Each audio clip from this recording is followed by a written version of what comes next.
Okay, so this is my interpretation of this drill. Okay, I'm stealing this from several people. Teacher Man 1986 on Instagram. Robert Shank, I think is his name. Rob Shank. I hope I'm not screwing that up. Anyway, so I'm trying to copy the back hip and upper half positions that he's putting himself in. Okay, so I'm trying to have my upper half set up so it can act like a pinwheel and my lower half be coiled to drive that pinwheel.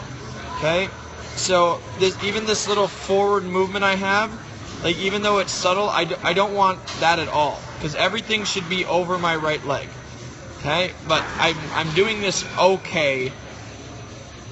And you're going to notice how similar the back hip looks. So Hamlin also does this, and they don't do it the way I do it necessarily. They don't get into depth like this, but they just call it angle drill.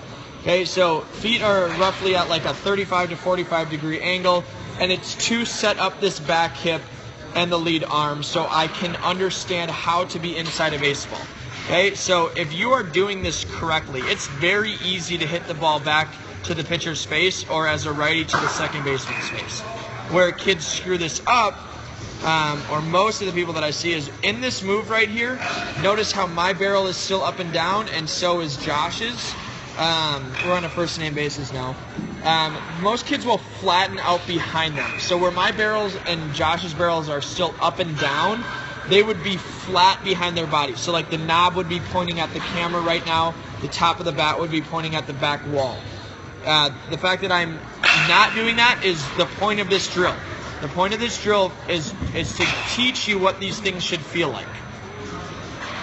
So again, the setup is to copy this position right here, where that back hip is loaded, front arm is stretched, and we are pinwheeling from this position. So the hands are what pivot in that vertical plane, and the hips are what turn on that horizontal plane. They describe the drill as the right leg is driving everything. Like I said, I have a little bit of forward movement. We just want to turn our right leg. We want to stay over our right leg as we turn. Lefties would be the opposite.